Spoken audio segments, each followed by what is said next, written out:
This Week in Richmond is made possible in part by the Virginia Education Association. An investment in teachers today will pay dividends tomorrow.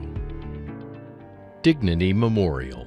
The Dignity Network provides professional and compassionate funeral, memorial, cremation, and cemetery services throughout the Commonwealth of Virginia.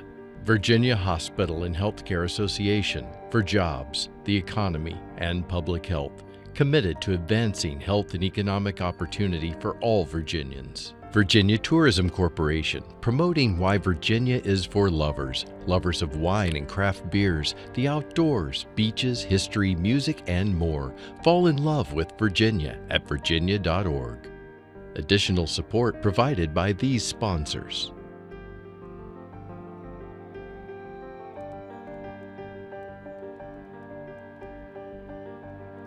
And by the members of Virginia's public television stations.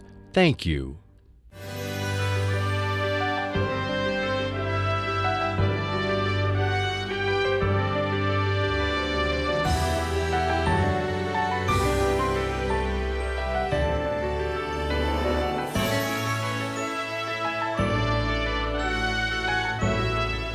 Welcome to This Week in Richmond, and a very special welcome to two members of the House of Delegates, Delegate Will Morefield, Delegate Lashrecse Aird, elected 2010, began serving then, Delegate Aird in 2016. Yes. But we're not here to talk about those elections that you've had. We're here to talk about House Bill 222.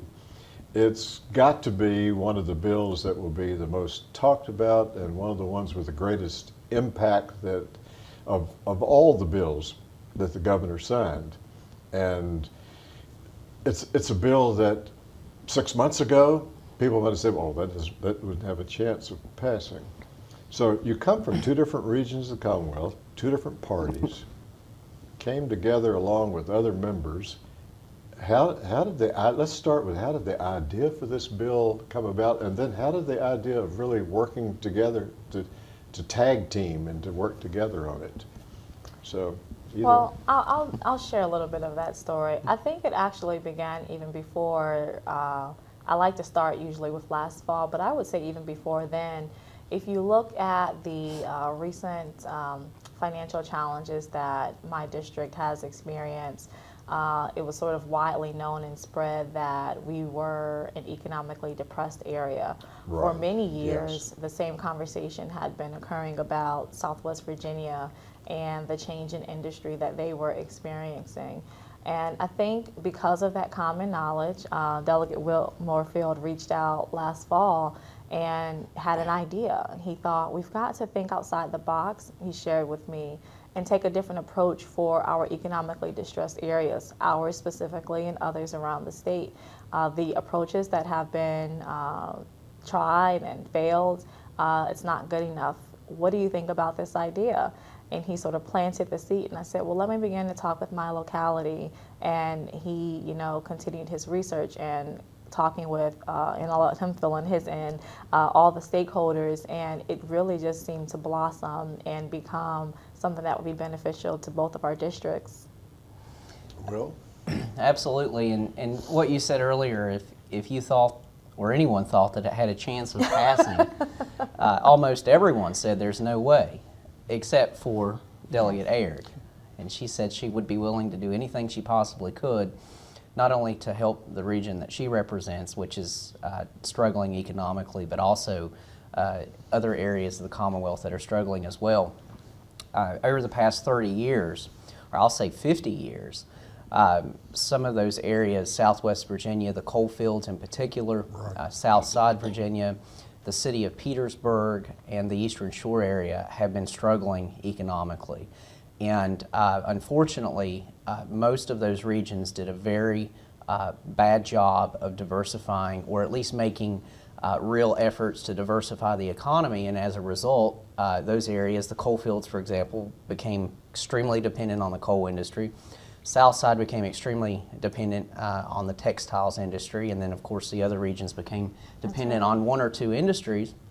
And as a result, when those industries saw a significant decline, they are now struggling as a result. And so we were trying to come up with a solution, something that we felt like would have a meaningful, a significant impact from a policy perspective that would help not only the coal fields, but would help other areas struggling like Petersburg. I reached out to Lashrecse. I was reading in the Richmond Times-Dispatch about the city of Petersburg financial situation. And I started doing some research on the unemployment rates, the poverty rates, and the population decline issues, and they were very similar to what we are experiencing in Southwest Virginia. For example, the poverty rate in Petersburg is roughly 28%. It's roughly 28% in Buchanan County, which is a county that I represent. And of course, we look at the unemployment rate. Buchanan County is roughly 28%. The population decline was roughly 28% since 1990. The population has declined significantly in the city of Petersburg. And so I think that from a policy perspective, we both agreed that in order to address these issues, we have to do something different. And the reality is, what has been done is no longer effective, and people are leaving those areas. We're losing industry, and we have to take action immediately if we're going to provide a better and brighter future for our children. And I think the reason why I was receptive to his call, I had a chance to visit Grundy, Virginia a few years ago, back in 2015, and that was an awakening experience to me, because what I saw and what I learned just by talking with some of the citizens is that literally you could pick parts of my district up and lay it over top of some of the areas in Southwest, and it literally was the exact same.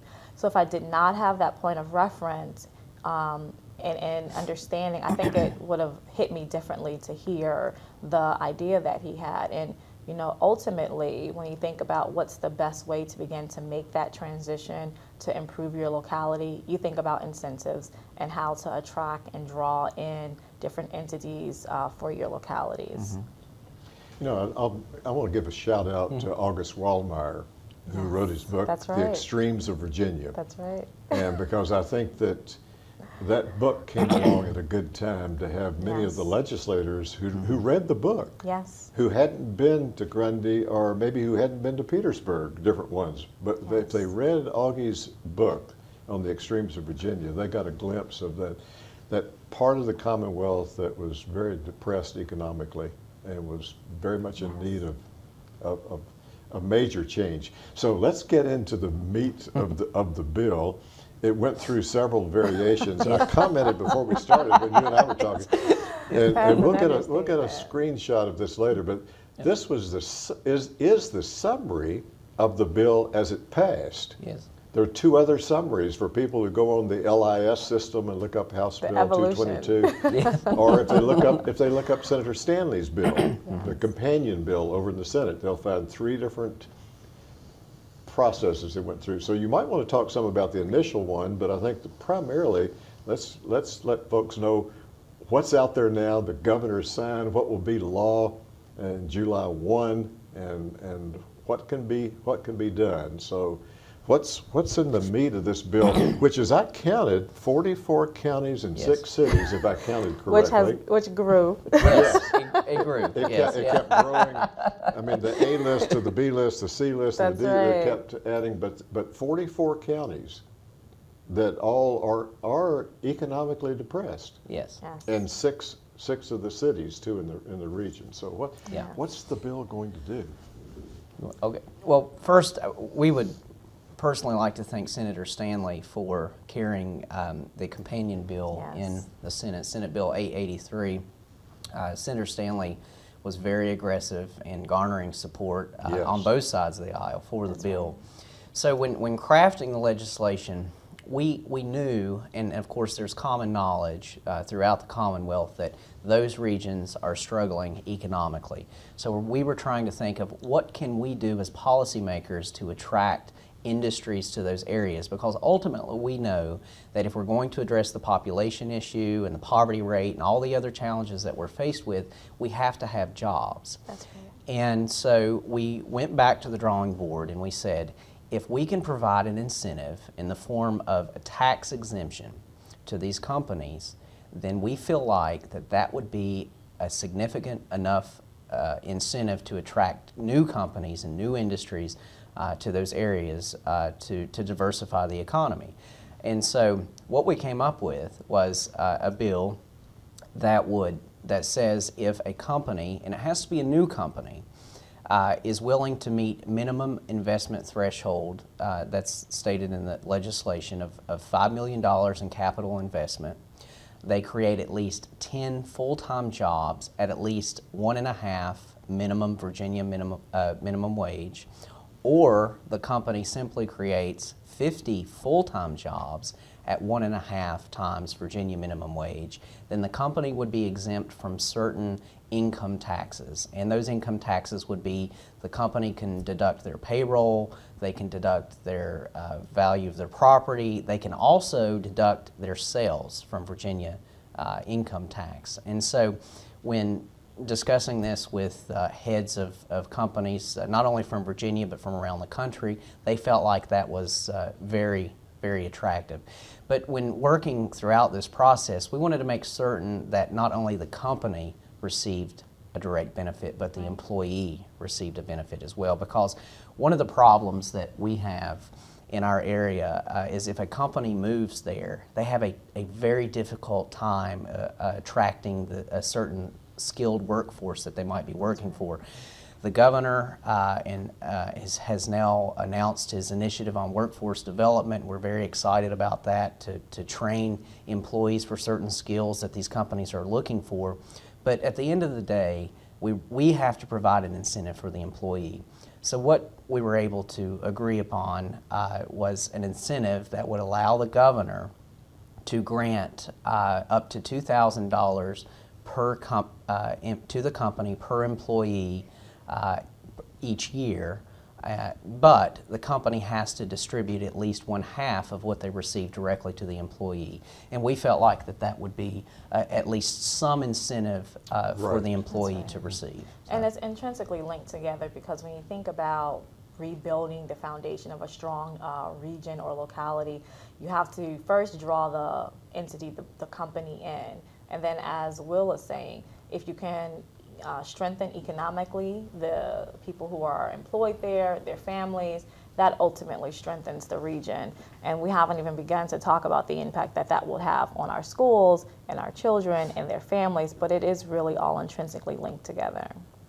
Now, there was some concern as I watched, had occasion to see the bill moving through. A few. There was, a few times there was some concern at some point that, well, what if a company is in Northern Virginia and then just relocates? But I think, as you said before, that it's got to be a company that's not doing business. That's right. In the Commonwealth. So That's right. So it took away the fear that it would be creating winners and losers, as some like to say, and having companies just move a few counties over to get these incentives. They've got to be. And I think this, that sort of leads to all the conversations that had to occur to really dispel some of those ideas that people initially thought. As soon as you hear this idea of incentivizing businesses to come and giving them a tax break, it kind of raises your eyebrows a little bit. But want to really explain exactly what the bill is doing to the folks who would be voting, our members, our colleagues,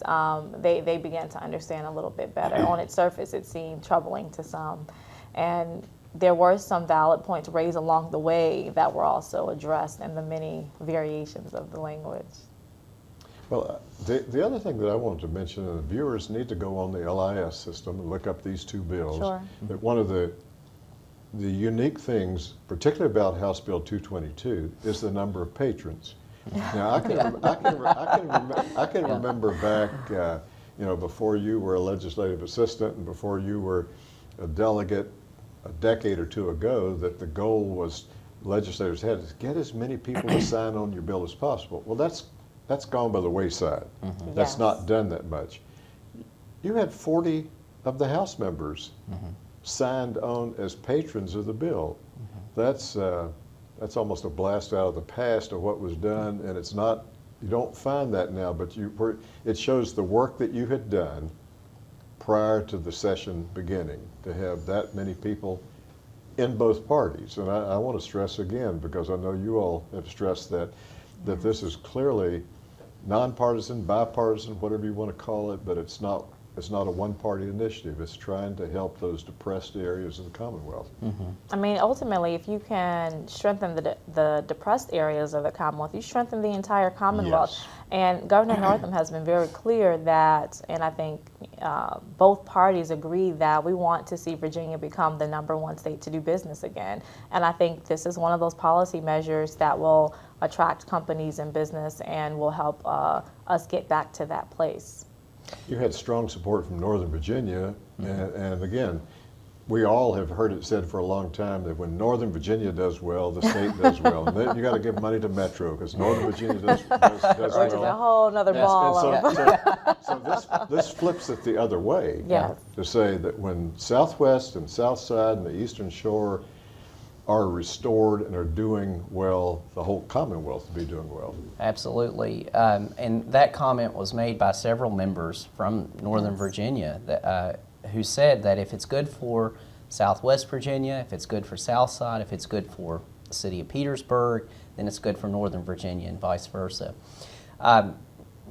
Just reiterating a little of what Delegate Aird touched on with the Commonwealth as a whole, many people in Virginia are aware of the bond rating, and we are fortunate enough to have a AAA bond rating, and not all states have AAA bond ratings, and that is due to having a well-run and well-managed Commonwealth over the past several years. But the unfortunate reality that we are faced with are those distressed localities that we represent. And I'll never forget, I was sitting in an appropriations meeting, just a briefing, which gave the members an opportunity to ask questions about the budget. And so I wanted to ask a very generic question on what would happen if a locality could not afford to pay their bills.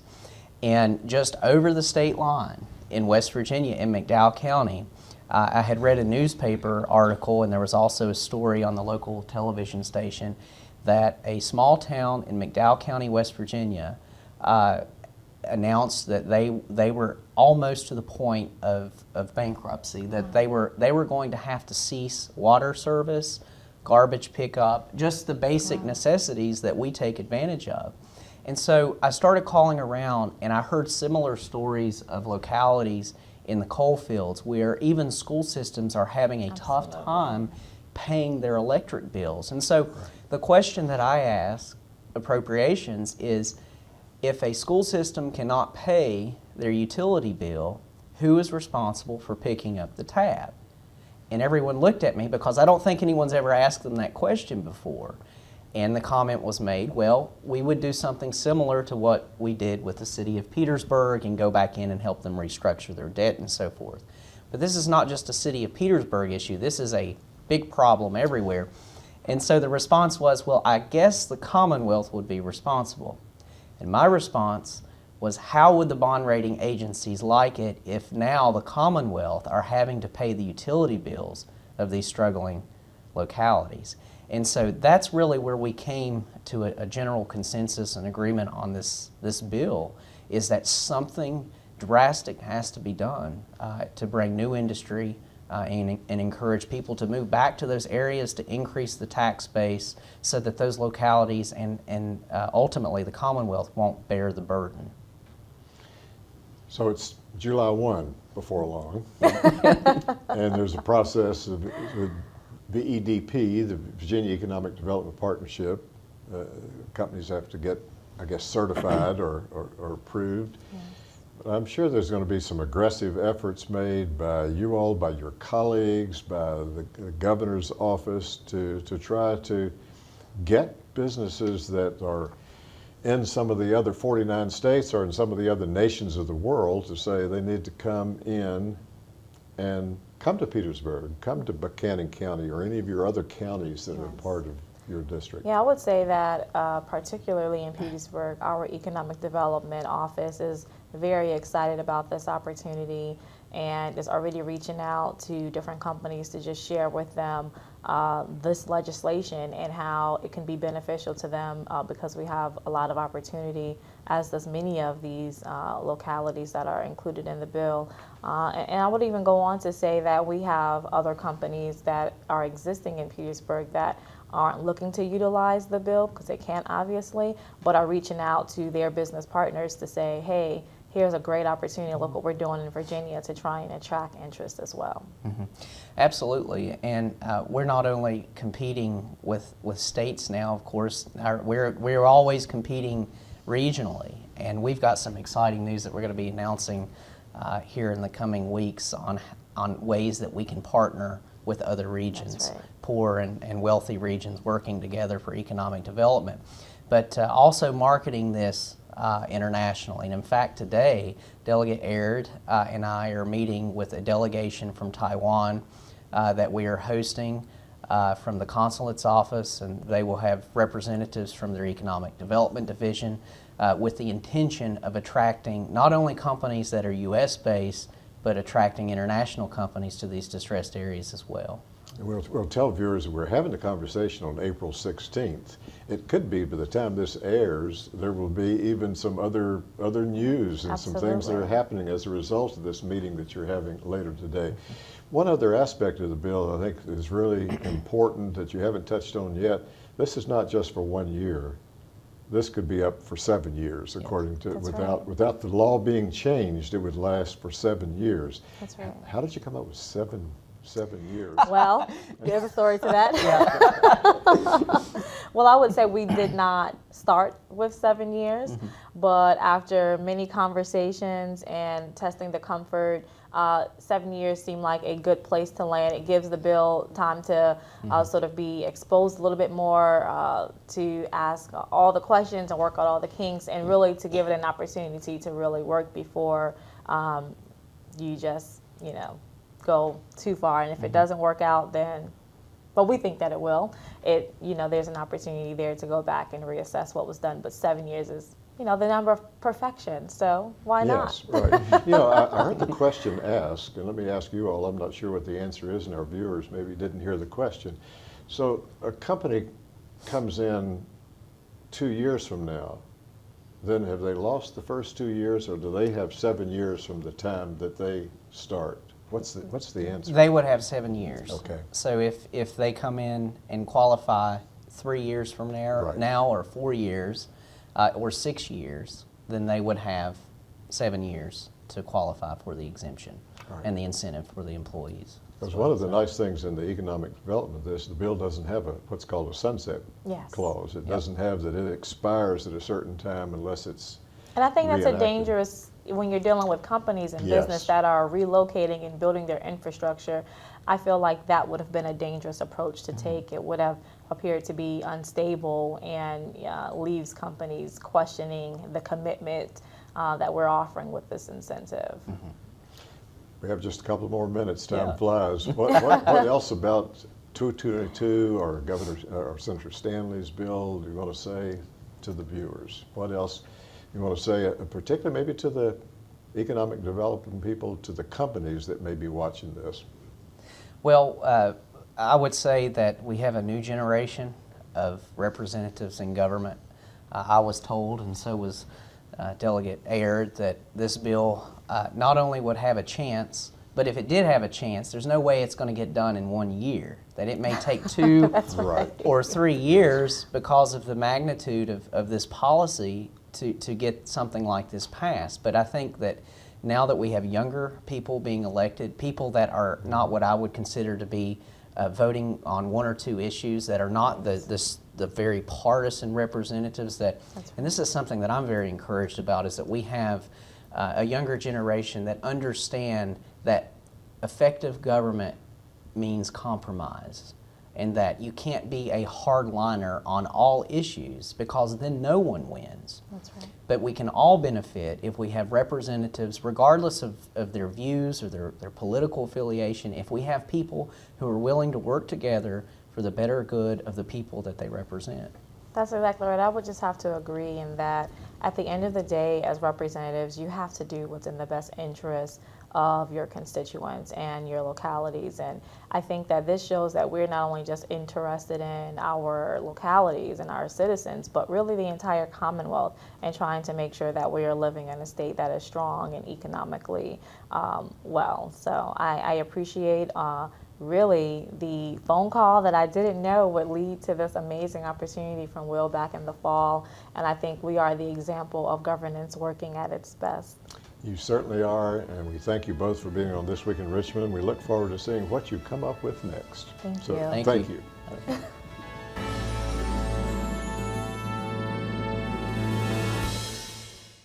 This Week in Richmond is made possible in part by the Virginia Education Association. An investment in teachers today will pay dividends tomorrow.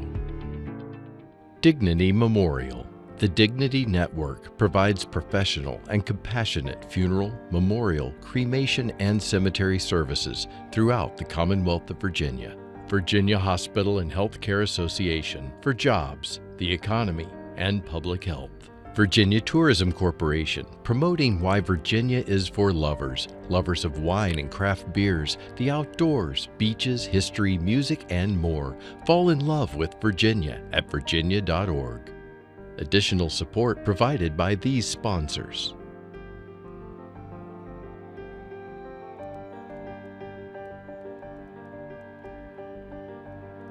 And by the members of Virginia's public television stations. Thank you.